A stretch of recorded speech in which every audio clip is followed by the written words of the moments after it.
اعوذ باللہ السمیع العلیم من الشیطان اللعین الرجیم بسم اللہ الرحمن الرحیم وصلی اللہ علی سیدنا محمد وآلہ الطاہرین اللہم صل علی محمد وآل محمد وعجل فرجہم۔ محترم ناظرین، السلام علیکم ورحمۃ اللہ وبرکاتہ۔ آج کا ہمارا جو درس ہے وہ 11واں درس ہے، لیسن 11 ہے، اور آج کے درس کا جو کوڈ ہے وہ ہے AD1 AD1۔ جیسا کہ آپ سب بخوبی اب تک جان چکے ہوں گے، گزشتہ 10 درسوں میں جو ہماری آپ کے ساتھ گفتگو رہی، بحث ہوئی، اور جو ہم نے آپ کے سامنے مطالب بیان کیے، انشاءاللہ کہ آپ نے اس کو بخوبی سنا ہوگا، لکھ لیا ہوگا، اور آئندہ آپ کے کام بھی آئیں گے۔ اور انشاءاللہ اس سال کے بعد جب آپ اگلے سال خدا نے توفیق عطا فرمائی ہم لوگوں کو بھی اور آپ کو بھی کہ دوبارہ اگلے سال آپ ان دروس کو سنیے، تو جو سیکنڈ ایئر ہوگا اس میں آپ کو یہ فرسٹ ایئر کے جو مباحث ہیں اور باتیں تھیں وہ انشاءاللہ آپ کو بہت فائدہ پہنچائیں گی۔ اور میں نے بار بار اس بات کی طرف اشارہ کیا ہے اور آپ سب سے یہ التجا ہے کہ ان تمام مباحث کو، ان تمام باتوں کو جو آپ کے سامنے ڈسکس کی جا رہی ہیں، اس کو صرف ایک مجلس یا ایک خالی ایک سمپل سا درس سوچ کے نہ دیکھیے، بلکہ تمام یہ جو دروس میں آپ شرکت فرما رہے ہیں، نہ صرف یہ گفتگو جو ہماری آپ کی اس وقت ہو رہی ہے، بلکہ تمام اساتذہ جو آپ کے سامنے باتیں بیان کر رہے ہیں، اس طریقے سے آپ ان سب کے نکات کو ذہن نشین کر لیجئے تاکہ آپ کی ذاتی زندگی میں بہت ساری ایسی باتیں ہوئی ہیں ہمارے درس میں اور ہوں گی جو دوسرے دروس ہیں، آپ کی ذاتی زندگی میں اس کا اثر نظر آئے گا۔ مخصوصاً میں نے صفات خداوند عالم کے بارے میں آپ سے یہ عرض کیا تھا کہ ہماری عبادتوں میں فرق آ جائے گا اگر ہم جو ہے خداوند عالم کی بعض صفات کو کما حقہ مان لیں اور سمجھ لیں اپنی زندگی میں، تو عمل کرنے میں بے انتہا آسانی ہوگی۔ اور اسی طریقے سے جو ہے دیگر مباحث انشاءاللہ قرآن کے مباحث آپ کے سامنے بیان ہو رہے ہوں گے، آپ سن رہے ہوں گے، اور احکامات بیان کیے جا رہے ہوں گے، زندگی بسر کرنے کا اسلامی طریقہ آپ کے سامنے بیان کیا جا رہا ہوگا۔ یہ تمام وہ چیزیں ہیں کہ جو آپ کی روزمرہ کی زندگی میں کام آنے والی چیزیں ہیں۔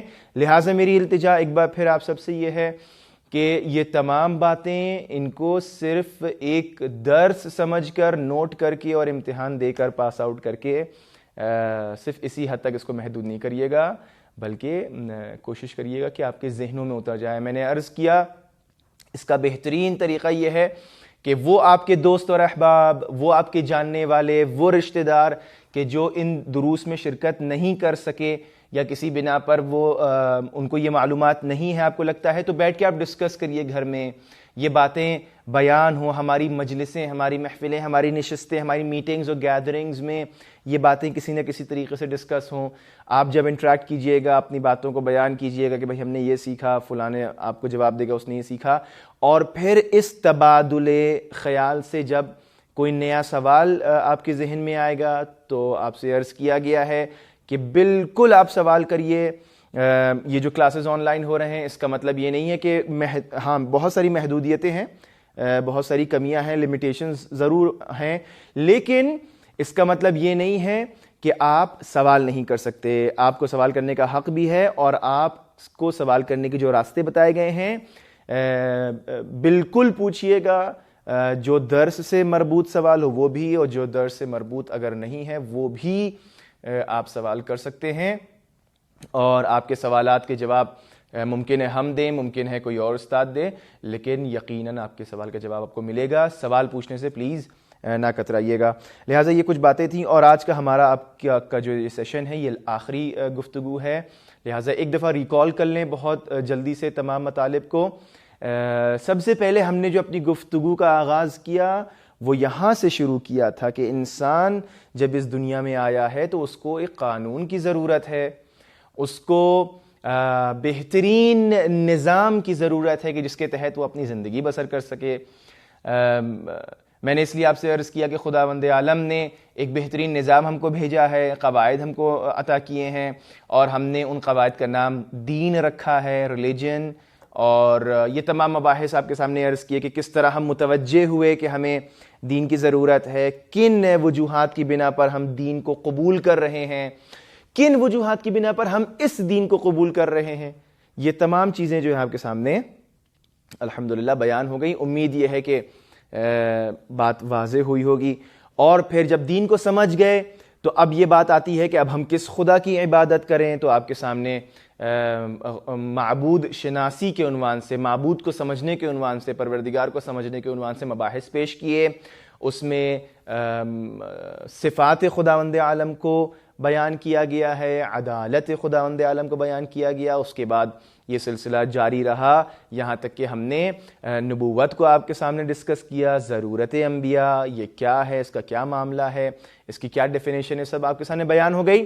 اور اس کے بعد پھر ایک امپورٹنٹ موڑ ہم نے لیا تھا امامت کی طرف، کہ ہمیں نبوت کے بعد امامت کی کیوں ضرورت ہے، اور امام کے صفات ہم نے بیان کیے تھے. جس طریقے سے ہم نے خدا کے صفات ثبوتیہ اور صفات سلبی بیان کیے تھے، اسی طرح سے پیغمبروں کی بھی صفات اور ضروریات، اور پھر امام کی بھی کچھ صفات اور ضرورت کو بیان کیا.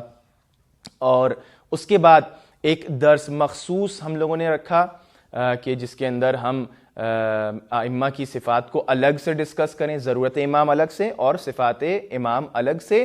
اور پھر ایک اور درس جو ہے مخصوص کیا گیا ہمارے زمانے کے امام سے، کہ جس کے اندر ہم نے ایک اہم کل جواب دیا کہ ہم کیسے یقین کریں کہ ایک شخص جو ہے وہ 1186 سال جو ہے وہ کیسے زندہ رہ سکتا ہے، 1186 ایئرز.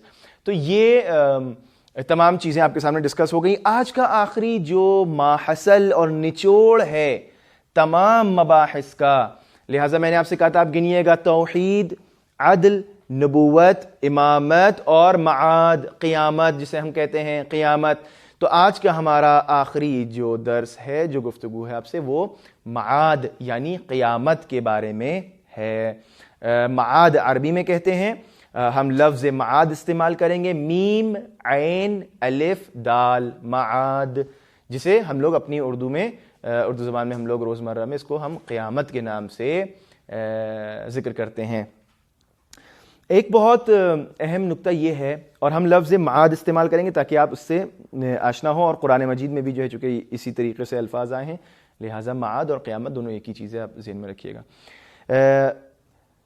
معاد کے سلسلے میں یہ جان لینا ضروری ہے کہ اکثر، بلکہ شاید تمام، میں جہاں تک سمجھتا ہوں تمام الہی جو دین ہیں وہ تمام جو ہے ادیان معاد کے اوپر، ایک ایسے دن کے اوپر کہ جو اس دنیا کے بعد، مرنے کے بعد، ایک ایسے عالم کہ جو اس مرنے کے بعد اور اس دنیا سے چلے جانے کے بعد وجود میں آئے گا، پر یقین رکھتے ہیں.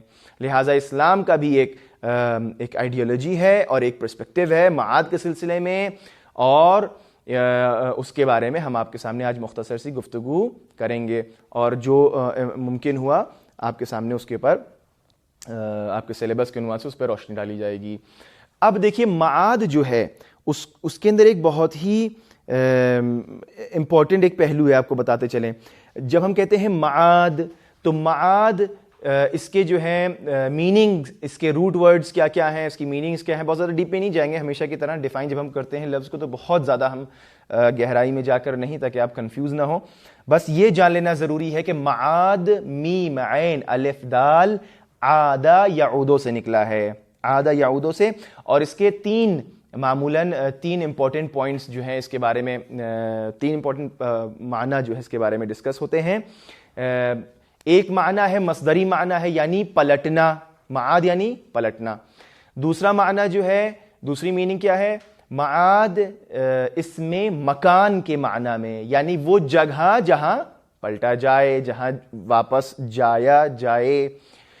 تیسرا امپورٹنٹ معنی یہ ہے کہ وہ وقت جب پلٹا جائے، اس میں زمان کے اعتبار سے وہ وقت جب پلٹا جائے، پلٹنے کا وقت، جو بھی آپ کہہ رہے ہیں۔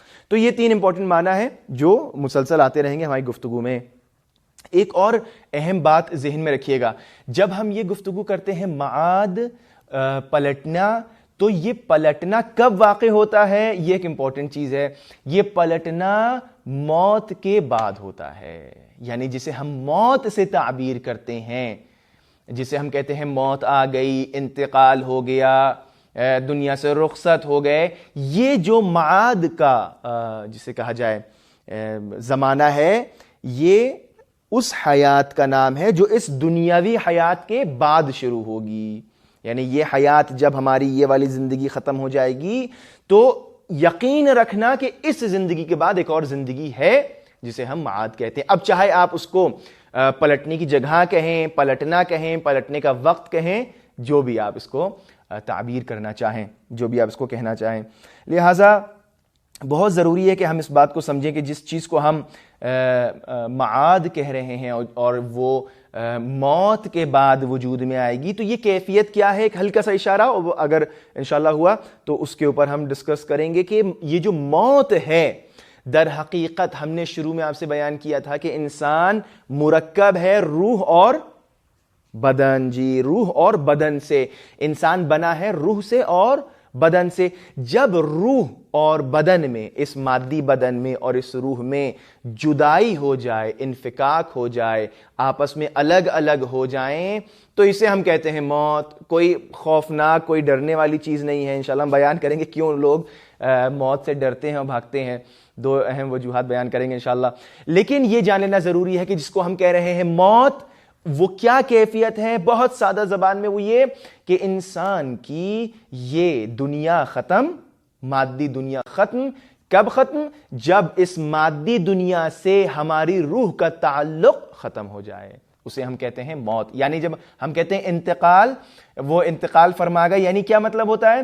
یعنی وہ ایک جگہ سے دوسری جگہ منتقل ہو گئے، چلے گئے، چونکہ حقیقت جو ہے انسان کی وہ روح کی وجہ سے ہے۔ انسان کی حقیقت جسم نہیں ہے، بدن نہیں ہے، بلکہ انسان کی حقیقت اس کی روح ہے۔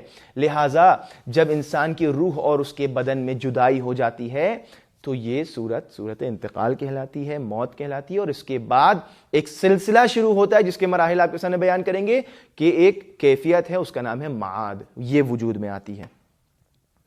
قرآن مجید میں بہت زیادہ بار جو ہے اس گفتگو کو مختلف انداز سے، مختلف الفاظ میں خداوند عالم نے جو ہے ذکر کیا ہے، لوگوں کو سوچنے اور سمجھنے کی دعوت فکر دی گئی ہے، اور خود لفظ معاد جو ہے خداوند عالم نے قرآن میں 1 مرتبہ، میعاد کا لفظ 6 مرتبہ، اور تقریباً 70 دفعہ 70 ٹائمز ججمنٹ ڈے کو، ریزوریکشن ڈے کو، پلٹ جانے کو ڈسکس کیا گیا ہے قرآن مجید میں، اور مختلف انداز سے خداوند عالم نے اس چیز کے اوپر روشنی ڈالی۔ کیوں اتنی زیادہ اہمیت ہے اس چیز کی، اس مفہوم کی، اس آئیڈیالوجی کی، اس عقیدے کی، کہ ہماری پوری زندگی میں ہر گوشے میں اس کا جو ہے اثر نظر آئے گا۔ میں انشاءاللہ آپ کے سامنے بھی بیان کروں گا۔ لہٰذا مثال کے طور پر خداوند عالم نے یہ فرمایا ہے یوم القیامہ، یوم القیامہ میں تصور معاد پیش کیا، قیامت کا دن۔ تو یہ قیامت کا دن کب آئے گا؟ یہ وہ دن ہے، یہ وہ وقت ہے پلٹنے کا، جسے آپ کہہ سکتے ہیں، یا یوم الحساب کہہ کر یاد کیا گیا ہے۔ خداوند عالم نے یوم حساب کہہ کر انسان کو یہ بتایا ہے کہ تمہارا ایک دن حساب اور کتاب ہونا ہے، اور تم سے سوال جواب ہوگا کہ یہ زندگی کہاں بسر کی، یہ قیمتی لمحات، یہ جوانی اور یہ استعداد، یہ پوٹینشیل جو تم کو دی گئی تھی، یہ نعمتیں جو تمہیں عطا کی گئی تھیں، ان کا تم نے کیا کیا۔ کبھی کبھار اس کو خداوند عالم نے یوم الدین کہہ کر بھی تعبیر کیا ہے اور بیان کیا گیا ہے۔ لہٰذا یہ سب مختلف الفاظ اور مفاہیم پروردگار عالم نے استعمال کی ہیں قرآن مجید میں، اور اسلام کا یہ ایک پختہ عقیدہ ہے معاد کا، لہٰذا تمام عقائد کی بحث جو ہے اس کا نچوڑ ایک طریقے سے اور ہر چیز کا کنیکشن جو ہے وہ معاد کی طرف کسی نہ کسی طرح سے پلٹتا ہے۔ لہٰذا اب ایک اہم سوال یہاں پر یہ ہم آپ کے سامنے پیش کرنا چاہ رہے ہیں، آج کے درس کا جو جسے کا جمع حاصل ہوگا اور نتیجہ ہوگا وہ یہ ہوگا کہ ہمیں معاد کی کیا ضرورت ہے۔ ہم سمجھ گئے ہیں معاد کے معنی کیا ہے، ہم سمجھ گئے ہیں کہ معاد کسے کہتے ہیں، کب یہ وجود میں آتا ہے، میں نے عرض کیا موت کے بعد یہ کیفیت وجود میں آئے گی، لیکن یہ جو چیز ہے، یہ جو کیفیت ہے، جو عالم کی طرف ہم جا رہے ہیں، یہ جو ہم ایک اس دنیا سے نکل کے اس دنیا کا عقیدہ اپنے ذہن میں بنا رہے ہیں، کیا ضرورت تھی؟ اچھا، یہ سوال یوں بھی کر سکتے ہیں اور ایک اور طریقے سے بھی کر سکتے ہیں۔ یہ سوال یوں بھی ہو سکتا ہے کہ اگر ہم معاد پر اور قیامت پر عقیدہ نہ رکھیں اور اس کے بارے میں ایمان نہ ہو تو کیا مشکل پیش آئے گی؟ جب میں جواب دوں گا تو یہ دونوں سوال الگ الگ الفاظ میں اور اس جیسے بہت سارے سوال آپ کے ذہن میں انشاءاللہ واضح ہو جائیں گے۔ دیکھیے، آپ ہمارے ساتھ رہیے اور ان سب باتوں کو اپنے ذہن نشین کرتے رہیے۔ پہلی وجہ میں آپ کو جو بتانے جا رہا ہوں کہ خداوند عالم نے معاد کے سلسلے کو کیوں ہمارے سامنے رکھا اور خود ہم کن وجوہات کی بنا پر سمجھتے ہیں کہ معاد ضروری ہے، وہ یہ ہے۔ سب سے اہم چیز ہمارے لیے جاننا ضروری ہے کہ پروردگار عالم جب یہ ارشاد فرما رہا ہے کہ ہم نے یہ کائنات، یہ زمین اور آسمان، اس زمین اور آسمان کے درمیان یہ مخلوقات، یہ سب ہم نے کیا عبث جسے کہا جائے یوں ہی بے فائدہ خلق کر دی ہیں؟ کیا ہم نے ان کے پیچھے کوئی مقصد اور حکمت نہیں رکھی ہے؟ کیا ہمارا اس خلق کرنے کے پیچھے کوئی ہدف تھا، کوئی مقصد تھا؟ اور ہم یہ جان چکے ہیں، میں نے اس لیے آپ سے کہا تھا صفات خداوند عالم کے بارے میں، صفات ثبوتیہ کے بارے میں، کہ ہر صفت ایک دوسرے سے ریلیٹڈ ہے، کنیکٹڈ ہے۔ جب ہم نے وہاں یہ کہا کہ پروردگار عالم حکیم ہے، خداوند عالم ہمارا حکمت کے تحت کام کرتا ہے، مدیر ہے، وہ تدبیر کے ساتھ کام کرتا ہے، تو یہ سب جب ہم نے باتیں بیان کی آپ کے سامنے، عالم ہے، یہ سب جب باتیں آپ کے سامنے ہم نے بیان کی صفات، تو ہمیں یہ معلوم ہوتا ہے کہ پروردگار عالم نے ان پیچیدہ چیزوں کو، اس عالم کو، اس وجود کو، اس ہستی کو وجود نہیں عطا کیا کہ یہ بس پیدا ہو بعد میں ختم ہو جائے، اس کا تو کوئی فائدہ ہی نہیں ہوگا پھر تو، یعنی یہ تو ہدف حکمت کے خلاف ہو جائے گی بات۔ لہٰذا ہمیں یہ معلوم ہے کہ پروردگار عالم نے یہ خوشگوار زندگی اور دنیا جو ہمارے لیے خلق کی ہے، اس کے پیچھے یقیناً ایک مقصد ہے، اس کے پیچھے یقیناً ایک ہدف ہے۔ افحسبتم انما خلقناکم عبثا وانکم الینا لا ترجعون، کیا تم یہ گمان کرتے ہو، کیا تم یہ سوچتے ہو کہ ہم نے تم کو بیکار میں خلق کر دیا ہے؟ کیا ہم نے تم کو یوں ہی خلق کر دیا ہے اور تم اس دنیا میں رہو گے اور رہنے کے بعد آنے کے بعد مر جاؤ گے، قصہ ختم، چیپٹر کلوز، وَأَنَّكُمْ إِلَيْنَا لَا تُرْجِعُونَ، اور تم ہم تک نہیں واپس آؤ گے؟ یہ جو کہا پروردگار عالم کہہ رہا ہے کہ کیا تم ہم تک واپس نہیں آؤ گے، یہ وہی معنی ہے پلٹنے کا، کہ تم کیا نہیں پلٹو گے، تمہاری ایک میعاد نہیں ہوگی، کہ تمہارے ساتھ ایک کیفیت معاد وجود میں نہیں آئے گی، آئے گی۔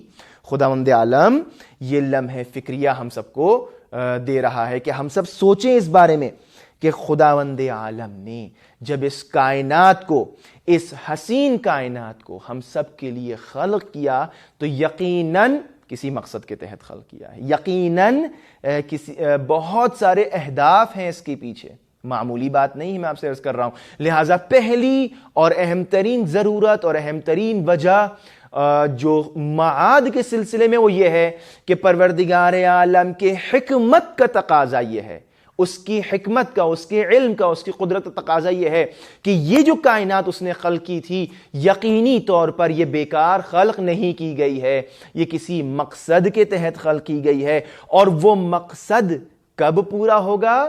وہ مقصد اس وقت ہماری سمجھ میں آئے گا جب ہم یہ کہیں اور یہ اقرار کریں کہ اس دنیا کے بعد بھی ایک دنیا ہے۔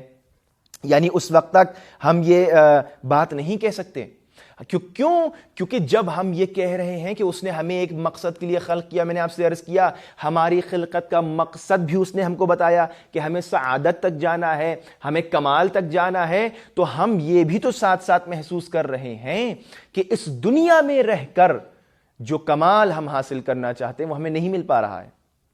یہ دنیا بہت مختصر ہے، یہ دنیا بہت چھوٹی ہے، یہ دنیا بہت محدود ہے۔ ہمیں ایک ایسی دنیا چاہیے، ہمیں ایک ایسا عالم چاہیے، ہمیں ایک ایسی فضا چاہیے کہ جہاں پر ہم کمال کے راستوں کو مستقل طے کرتے رہیں، ہم اپنی لامحدود خواہشات کو پورا کر سکیں۔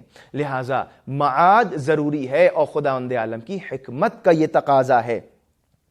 اور اگر خداوند عالم یہ موت کے حیات بعد الممات، ایک ہے حیات بعد الممات جسے کہتے ہیں، وہ حیات کی جو موت کے بعد وجود میں آئے گی، یہ حیات بعد الممات ہی در حقیقت معاد کی عکاسی کرتا ہے، قیامت کی عکاسی کرتا ہے۔ ورنہ اگر ہم یہ ان دونوں دنیاؤں کے درمیان، یعنی یہ دنیا جو ہماری ہے اور وہ جو دنیا وجود میں آئے گی جسے ہم معاد کہہ رہے ہیں، قیامت کہہ رہے ہیں، اگر ان کے درمیان ہم کہیں کوئی رابطہ نہیں ہے اور یہ دنیا وجود میں نہیں آنے والی ہے، تو اس دنیا میں رہ کر آپ ایک لمحے سوچئے گا اس چیز کو اور اس پہ غور کریے گا کہ اگر ہم یہ سوچیں جو ہم نے سوال کیا تھا کہ کیا مشکل پیش آئے گی کہ ہم یہ کہیں معاد نہیں ہے، اگر ہم یہ کہیں معاد نہیں ہے اور ہم ایک لمحے کے لیے سوچنے بیٹھ جائیں تو ہم خود اس بات کو محسوس کریں گے کہ واقعاً زندگی بے معنی ہوتی چلی جا رہی ہے۔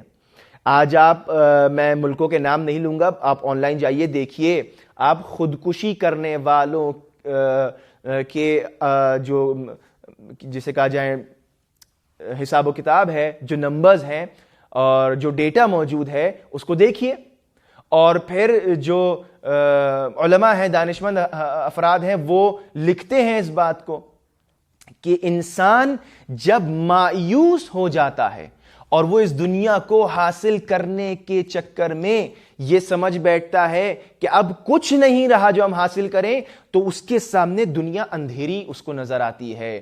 یعنی اس نے پیسہ کما لیا، اس نے ہوا اور ہوس اپنی ہر طریقے سے پوری کرنا چاہی، اس نے شہرت کما لی، اس نے مال و دولت و مقام و منصب و قدرت کما لیا، حاصل کر لیا، لیکن پھر بھی وہ چاہتا ہے اور ملے اور ملے، اور یہ اور ملے کہاں انسان کا پورا ہوگا؟ اور جب انسان یہ دیکھتا ہے کہ اب کوئی راہ نہیں ہے، کوئی راستہ نہیں ہے، تو اکثر خودکشیاں اس لیے ہوتی ہیں کہ انسان کو لگتا ہے کہ اب ہم ایک ڈیڈ اینڈ پہ آ گئے ہیں، اور اکثر خودکشی اس لیے ہوتی ہے کہ انسان معاد کو نہیں سمجھ پاتا اور اس کا اعتقاد و یقین نہیں ہوتا، وہ لگتا ہے کہ اب ہم سب کچھ کما چکے، اب ختم ہو جائے گی زندگی، لہٰذا وہ خودکشی کر لیتا ہے۔ اس کو جانا ہے کسی ایسی جگہ پر، اس کو لگ رہا ہے کہ یہ ہماری دنیا کافی نہیں ہے۔ یہ جو انسان کے اندر ایک آواز ہے، میں نے عرض کیا فطرت، یہ جو انسان کے اندر ایک آواز ہے، یہ فطری آواز ہے۔ دوسری دلیل پروردگار عالم کی حکمت کا تقاضا، خداوند عالم لطیف ہے، قائد لطف۔ میں نے آپ کے سامنے گزشتہ درس میں عرض کیا قائد لطف کیا ہے، دوسری دلیل دے رہا ہوں میں آپ کی خدمت میں۔ قائد لطف یہ ہے کہ خداوند عالم اگر کوئی خواہش ہمارے اندر رکھ رہا ہے، میں نے عرض کیا تھا، کیا مثال دی تھی آپ کو اگر یاد ہو؟ میں نے مثال دی تھی کہ اگر ہمارے اندر پروردگار عالم نے پیاس رکھی ہے تو پیاس کو بجھانے کے لیے پانی بھی رکھا ہے۔ اگر ہم نے یہ محسوس کیا کہ ہمارے اندر خواہش ہے بھوک کی، تو پروردگار عالم نے ہمارے لیے کھانا معین فرمایا، مقرر فرمایا۔ یعنی خداوند عالم نے اگر کوئی بھی ہمارے اندر غریزہ اور خواہش اور ڈیزائر رکھا ہے تو اس کو پورا کرنے کے لیے باہر کوئی نہ کوئی چیز فراہم کی ہے، اور یہ اس کے لطف کا تقاضا ہے، یہ ضروری ہے کہ ایسا ہو، ورنہ حکمت کے خلاف ہو جائے گی یہ بات، اس کے لطف و کرم کے خلاف ہو جائے گی یہ بات۔ میں نے اس دن تفصیل کے ساتھ عرض کیا آپ کی خدمت میں۔ لہٰذا اگر انسان یہ محسوس کر رہا ہے کہ ہمارے اندر ایک ایسی دنیا کی تلاش چھپی ہوئی ہے، ہمارے اندر اگر یہ چاہت موجود ہے کہ ہم ہر چیز لامحدود طریقے سے حاصل کریں، پیسہ لامحدود ہو. کون نہیں چاہتا ہمارے پاس لامحدود پیسہ ہو؟ قدرت لامحدود ہو سکتا ہے آپ لوگ اس بات کو نہ محسوس کر رہے ہو، لیکن جس کے پاس تھوڑی بہت قدرت و طاقت آ جاتی ہے نا، وہ چاہتا ہے کہ اب کوئی انتہا نہ ہو. جو بڑے بڑے ایمپررز اور رولرز گزرے ہیں، یہ جو کانکر کرتے تھے اور اپنے بارڈرز جو ایکسپینڈ کرتے تھے، کیا تھا؟ یہی تو تھا، مختلف بہانوں سے اپنی اس پاور کو، اپنی اس گورنمنٹ کو ایکسپینڈ کرنا.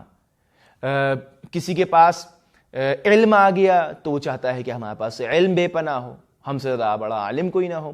کسی کو جو ہے کوئی اور لذت چاہیے تو وہ چاہتا ہے کہ بس یہ لذت باقی ہی رہے، کبھی ختم نہ ہو. یہ جو انسان کے اندر ایک ڈیزائر ہے لامحدود کا، جس کی کوئی انتہا نہ ہو، جس کی کوئی تہ نہ ہو، یہ جو ڈیزائر ہے یہ کہاں پورا ہوگا؟ اگر ہم یہ محسوس کر رہے ہیں کہ خداوند عالم نے ہماری جانوں میں یہ چیز رکھی ہے، تو کوئی نہ کوئی ایسا انتظام ہو کہ جہاں یہ خواہشات پوری ہوں. توجہ فرما رہے ہیں آپ؟ اگر خداوند عالم نے، میں ریپیٹ کر رہا ہوں، اگر خداوند عالم نے، اس کی حکمت کا تقاضا اور لطف کے تقاضے کے حساب سے یہ ہے کہ اگر اس نے ہمارے اندر یہ خواہشات رکھی ہیں تو ضروری ہے کہ کوئی انتظام اس نے کیا ہو کہ جہاں یہ ہماری خواہشات پوری ہو سکیں. لہٰذا معاد اور قیامت اور اس دنیا کے بعد والی جو زندگی ہے، وہاں ہماری یہ خواہشات پوری ہوں گی. لامحدود سعادت، لامحدود کمال، لامحدود لذتیں. اور انسان کے اندر ایک سب سے بڑی خواہش یہ ہوتی ہے کہ لامحدود حیات. انسان مرنا نہیں چاہتا، انسان چاہتا ہے ہمیشہ جیئیں، وحشت کرتا ہے. میں ابھی آپ کے سامنے بیان کروں گا. لہٰذا یہ جو انسان کے اندر فطری تقاضا ہے کہ ہم ہمیشہ زندہ رہیں، لازم ہے کہ کوئی ایسی جگہ ہو، کوئی ایسا مرحلہ ہو، کوئی ایسا عالم ہو کہ جہاں پر یہ ہمارا ڈیزائر وہاں پورا ہو سکے، ہم ہمیشہ کے لیے زندہ رہیں. لہٰذا اس دنیا کے بعد جو فنا ہو جانے والی ہے، ایک دنیا ہے کہ جو ہمیشہ باقی رہنے والی ہے. قیامت کے سلسلے میں ایک بات میں آپ سے عرض کرتا چلوں.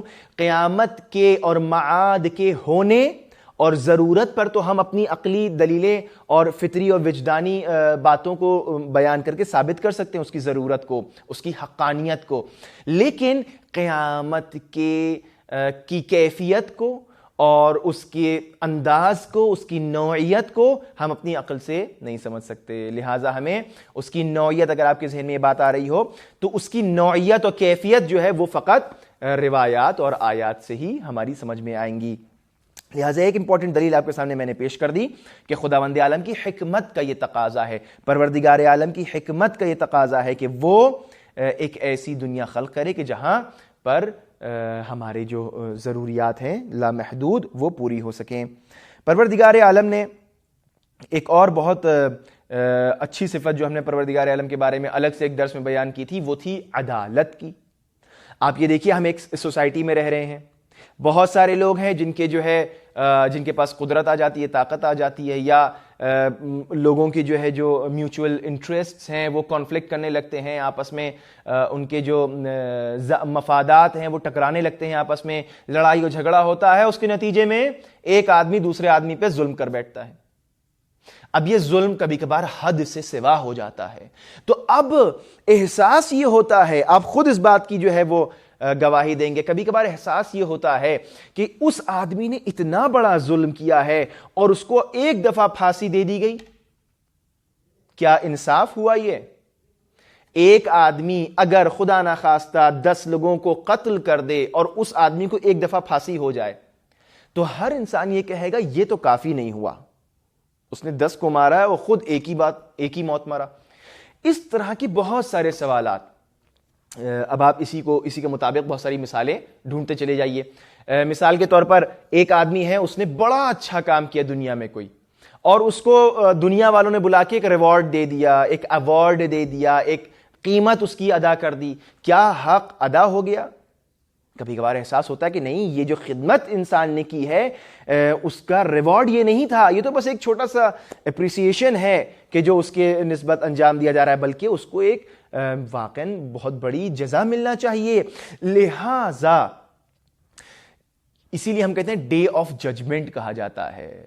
جہاں پر پروردگار عالم کی عدالت کا نمونہ ہمیں دیکھنے کو ملے گا۔ خداوند عالم وہاں حساب و کتاب کرے گا، عدالت سے سب کے ساتھ کام ہوگا۔ جس نے اچھے کام کیے ہیں اس کو پاداش اور اس کا ریوارڈ ملے گا، جس نے برے کام کیے اس کو اس کا عذاب ملے گا۔ لہٰذا ہم یہ بات محسوس کرتے ہیں اور اس ضرورت کا احساس کرتے ہیں کہ کوئی ایسا عالم ہو، کوئی ایسی جگہ ہو کہ جہاں پر انسان کی جزا اور اس کا عذاب کما حقہ دیا جائے۔ چونکہ دنیا میں ہمیں احساس ہوتا ہے کہ نہ کچھ اعمال اچھے کارناموں کی جزا دی جا سکتی ہے اور نہ کچھ برے کاموں کے مقابلے میں عذاب کیا جا سکتا ہے۔ یہ انسان کے اندر احساس ہوتا ہے، وہ بخوبی اس بات کو سمجھ رہا ہے اور وہ جانتا ہے، انسان چاہتا ہے کہ اس دنیا کے جو محکمے ہیں، کورٹس ہیں، جو جوڈیشل سسٹم ہے یہاں کا، اس سے زیادہ اچھا اور ایڈوانس اور دقیق کوئی سسٹم ہو۔ اس دنیا میں تو بے گناہ کو بھی سزا ہو جاتی تھی، اس دنیا میں بے گناہ کو سزا ہو جاتی تھی، گناہگار باعزت بری کر دیا جاتا ہے، لیکن ایک ایسی جگہ ہونا چاہیے کہ جہاں پر گناہگار کو اس کی سزا ملے اور نیک عمل کرنے والوں کو اس کی جزا ملے، ان کی جزا ان کو ملے۔ یہ انسان محسوس کرتا ہے۔ لہٰذا عدل کا تقاضا یہ تھا، عدالت خداوند عالم کہاں محقق ہوگی؟ ایک جگہ ایسی ہونا چاہیے۔ لہٰذا ہم کہتے ہیں کہ وہ وقت اور وہ مکان کے جہاں پر یہ عدالت کما حق ہو، ایسا کورٹ ہو کہ جہاں نہ سفارش چلے، نہ جہاں پارٹی بازیاں ہوں، نہ جہاں فون کال کرنے کے بعد ایک مجرم آزاد گھومتا رہے، یہ سب چیزیں وہاں بہت جلدی پروسیس ہو جائے، دقیق۔ فَإِنَّ الشَّاهِدَ هُوَ الْحَاكِمُ، یہ کیفیت ہے کہ وہاں پر اس دنیا کی طریقے کے وٹنسز نہیں آئیں گے، بلکہ وہاں پر جو جج ہوگا وہی وٹنس بھی ہوگا۔ ایسا عالم انسان محسوس کرے، انسان کے ہاتھ پیر گواہی دیں گے کہ ہاں، ہاتھ یہ کہیں گے ہم نے گناہ کیا، اب انسان انکار ہی نہیں کر سکتا، آنکھیں گواہی دیں گی، زبان گواہی دے گی خود انسان کے خلاف۔ لہٰذا وہاں پر حق اور انصاف، انسان خود محسوس کرتا ہے کہ ایک ایسی جگہ ہو کہ جہاں پر کاملاً حق اور انصاف ہو۔ اور ایک اور امپورٹنٹ پہلو معاد کا یہ ہے کہ انسان کے اندر جب وہ یہ سمجھ جاتا ہے کہ میرے ساتھ سوال جواب ہونا ہے، مجھے کہیں جانا ہے، مجھے مرنا ہے، اس کے بعد ایک اور موت ہے، تو یہ جو خوف انسان کے اندر پیدا ہوتا ہے، اس خوف کا فائدہ یہ ہے کہ انسان کو دیندار بناتی ہے۔ یہ جو فکر ہے انسان کو دیندار بناتی ہے۔ اسی لیے کہا جاتا ہے، علماء فرماتے ہیں، علماء اخلاق، کہ ہمیشہ اپنی موت کو یاد کرتے رہو۔ اگر تم اپنی موت کو یاد کرو گے تو کوئی گناہ سرزد نہیں ہونے پائے گا۔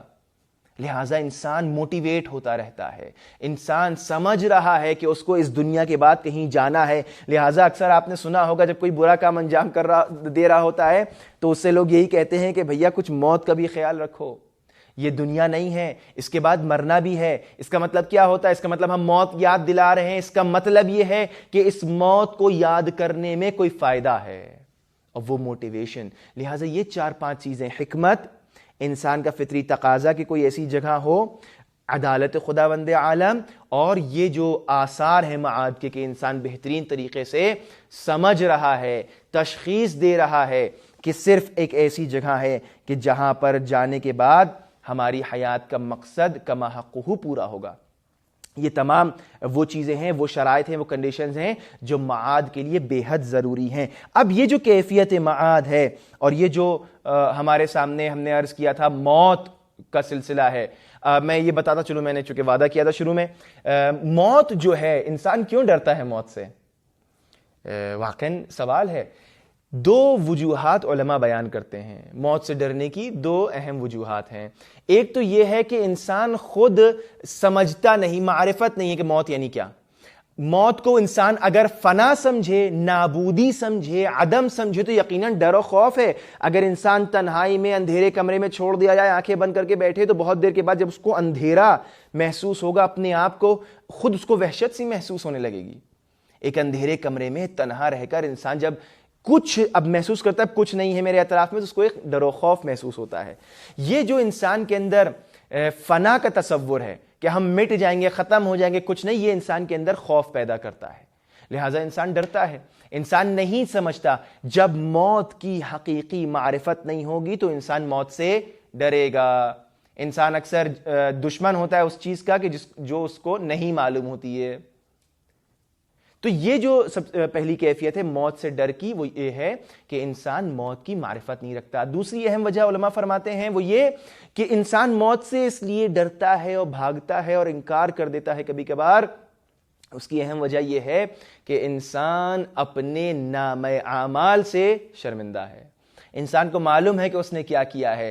وہ اسٹوڈنٹ کہ جو معلوم ہے کہ کل ہمارا ایگزام ہوگا اور تیاری کر کے کلاس میں نہیں گیا، اور وہ جانتا ہے کہ ہم سے سوال ہوگا، ایگزام لیا جائے گا، تو وہ ڈر رہا ہوتا ہے کہ ہمیں ایگزام روم میں نہیں جانا ہے۔ کیوں ڈر رہا ہے؟ چونکہ وہ آمادہ نہیں ہے، وہ تیار نہیں ہے، یا اس نے کوئی ایسے کام کیے ہیں۔ ایک مجرم جو جیل میں ہے، جس کو معلوم ہے کہ صبح مجھے پھانسی دی جائے گی، وہ جیل کی ساخوں کو پکڑا رہتا ہے، جیل سے باہر نہیں نکلنا چاہتا۔ الدنیا سجن المؤمن، مومن کے لیے سجن ہے، جیل ہے، لیکن وہ یہاں سے نکلنا چاہتا ہے۔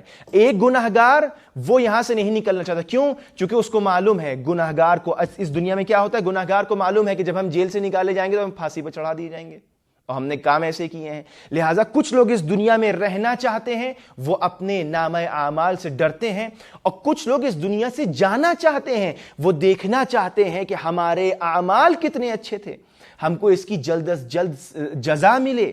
مومنین ایسے ہی ہیں، مومنین کے لیے یہ دنیا سجن ہے، جیل ہے، وہ رہائی چاہتے ہیں یہاں سے، وہ یہاں سے نکلنا چاہتے ہیں۔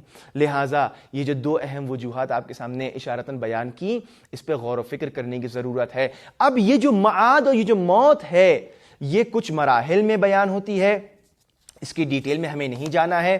ایک مرحلہ احتضار کا ہوتا ہے کہ جب موت آنے والی ہوتی ہے تو جو سکرات الموت ہوتے ہیں، کہ جب ملک الموت سامنے ہے، روح قبض کی جا رہی ہے، یہ بہت خطرناک مرحلہ ہوتا ہے کہ جب انسان کی روح دھیرے دھیرے روایات میں موجود ہے کہ کس طریقے سے پہلے کون سے اعضاء جو ہیں وہ پہلے روح کہاں سے قبض ہوگی، کیسے قبض ہوگی، کیا کیفیات ہوتی ہیں۔ یہ جو کیفیت ہے یہ احتضار، انسان اس سکرات الموت میں جو گرفتار ہے۔ دوسرا مرحلہ انسان کے اوپر جو طاری ہوتا ہے وہ خود موت ہے، یعنی یہ روح اب نکال لی گئی اور روح اور بدن میں جدائی ہو جاتی ہے۔ اب جب اس روح اور بدن میں جدائی ہو گئی تو اب اس بدن کا کیا کیا جائے گا؟ اس بدن کو دفنا دیا جائے گا، اس بدن کو قبر میں لے جایا جائے گا۔ لہٰذا ایک تیسرا مرحلہ ہے معاد تک جانے کا، وہ کیا ہے؟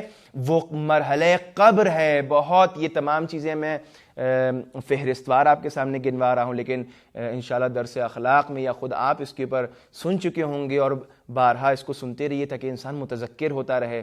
بہت سخت مراحل ہیں۔ پھر قبر میں جب انسان ہے تو ایک برزخ کا مرحلہ ہے۔ خداوند عالم ہم سب کو شفاعت اہل بیت عطا فرمائے کہ اس دنیا میں بھی شفاعت حاصل ہو، برزخ اور قبر میں بھی وہ آئیں، وہ ہماری مدد کریں، اور انشاءاللہ پل صراط پر اور روز حساب بھی اور روز جزا بھی وہ ہماری شفاعت کریں، مدد فرمائیں۔ کہ برزخ کا مرحلہ یعنی ابھی نہ حساب و کتاب شروع ہوا ہے اور نہ ہی ابھی انسان کی قبر ختم ہوئی ہے۔ اور پھر ایک مرحلہ قیامت کا آتا ہے برزخ کے بعد، کہ جہاں سب محشور ہوں گے اور سب قبر سے اٹھائے جائیں گے، سور پھونکی جائے گی اور انسان اٹھے گا، محشور کیا جائے گا، اپنی اپنی قبروں سے سب اٹھائے جائیں گے اور ایک ایسے میدان میں محشر میں آ کے کھڑے ہوں گے کہ جس کو ہم قیامت کے نام سے تعبیر کرتے ہیں اور جس کو ہم کہہ رہے ہیں قیامت ہے یہ۔ اور پھر انسان جب قیامت میں آ جائے گا تو قیامت میں جانے کے بعد انسان جو ہے حساب اور کتاب کا مرحلہ آئے گا۔ اب حساب اور کتاب اس کو پیش کرنا ہے، اس کو کھڑے ہو کر وہاں جواب دینا ہے۔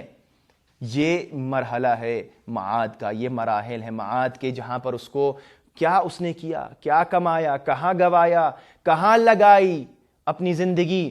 خداوند عالم کا شکر ادا کریں ہم سب، مخصوصاً جوان، کہ ہم سب بیٹھ کر یہاں درس حاصل کر رہے ہیں۔ ہم کہہ سکتے ہیں کم از کم کہ ہم نے اپنی جوانی کے دن یا ہم نے اپنی زندگی کے لمحات جو ہیں وہ معارف اہل بیت کو حاصل کرنے میں لگا دیے اور نیک کاموں میں لگائے۔ یہ ماہ مبارک رمضان ہمارے سامنے ہے، یہ ہم عمل کریں بہترین طریقے سے اور اس کو محفوظ رکھیں. بہت سارے گناہ ایسے ہوتے ہیں خدا نخواستہ نیک اعمال کو جلا دیتے ہیں. لہٰذا یہ تمام باتیں آپ کے سامنے بیان ہو گئیں. انشاءاللہ امید یہ ہے، پروردگار عالم کی بارگاہ میں دعا ہے کہ جو میں نے آپ کے سامنے بیان کیا انشاءاللہ پہلے میں خود اس کو اچھی طرح سمجھ سکوں، اس پہ عمل کروں، اور جو سن رہا ہے اس کو سنے اور اس پہ عمل کرے. میں نے شروع میں بھی آپ سے عرض یہ کیا تھا کہ یہ ہمارا آخری درس ہوگا، لیکن اگر شروع سے لے کر آخر تک کہیں پر بھی کسی کو کوئی سوال ہو، کوئی اعتراض ہو، کوئی سجیشن ہو، سوال نہیں ہے آپ کو کچھ سجیسٹ کرنا ہے کہ کس طرح درس ہونا چاہیے، کیا اس میں ٹاپکس ڈسکس ہونا چاہیے، کچھ بھی آپ کا انٹریکشن جو ہمارے ساتھ ہوگا، آپ کا جو ہمارے پاس فیڈ بیک آئے گا، وہ آئندہ آپ کی کلاسز جو دوبارہ ہوں گی یا جو دوسرے اسٹوڈنٹس آئیں گے ان کے لیے بہت راہگشا ہوں گی. لہٰذا ہم آپ سے یہ عرض کرنا چاہیں گے اور آپ کا شکریہ بھی ادا کرنا چاہیں گے کہ آخر تک آپ نے بڑے صبر و حوصلے کے ساتھ یہ تمام دروس سنیں اور انشاءاللہ کہ مفید واقع ہوئے ہوں. مخصوصاً ہمارے جوان جو یوتھ ہے ہماری سوسائٹی کا، بہت ضروری ہے کہ آج کے دنوں میں اس پرآشوب ماحول میں ہم سب کسی نہ کسی طریقے سے اپنے آپ کو دین اور دینداری سے مرتبط رکھیں، اپنے اس اصالت کو، دینداری کو نہ کھوئیں. لہٰذا پلیز آپ اپنے سجیشنز، اپنے سوالات، آپ کے ذہن میں کوئی ایسی بات ہو کہ جو آپ سمجھتے ہیں ضروری ہے ہمارے لیے جاننا، آرگنائزرز کے لیے جاننا، تو جو آپ کو طریقہ بتایا گیا ہے آپ کی اسکرینز پہ، مانیٹرز پہ ہے، جو چینلز آپ کے سامنے ہیں، نمبرز دیے گئے کانٹیکٹ کرنے کے لیے، ان کے تھرو آپ ضرور ہمیں مطلع فرمائیں. ہم آپ کے بہت شکر گزار ہوں گے. اور اسی کے ساتھ ہم آپ کی اجازت چاہیں گے، اور یہ ہمارا آج کا آخری درس تھا آپ کے ساتھ. انشاءاللہ کہ مفید ہوا ہوگا، اور پروردگار عالم ہم سب کو ماہ مبارک رمضان میں اپنے خاص بندوں میں شمار فرما اور اپنی بندگی کی توفیق عطا فرما کہ ہم تیرے خالص عبد بن سکیں. وآخر الدعوانا ان الحمد للہ رب العالمین، والسلام علیکم ورحمۃ اللہ وبرکاتہ.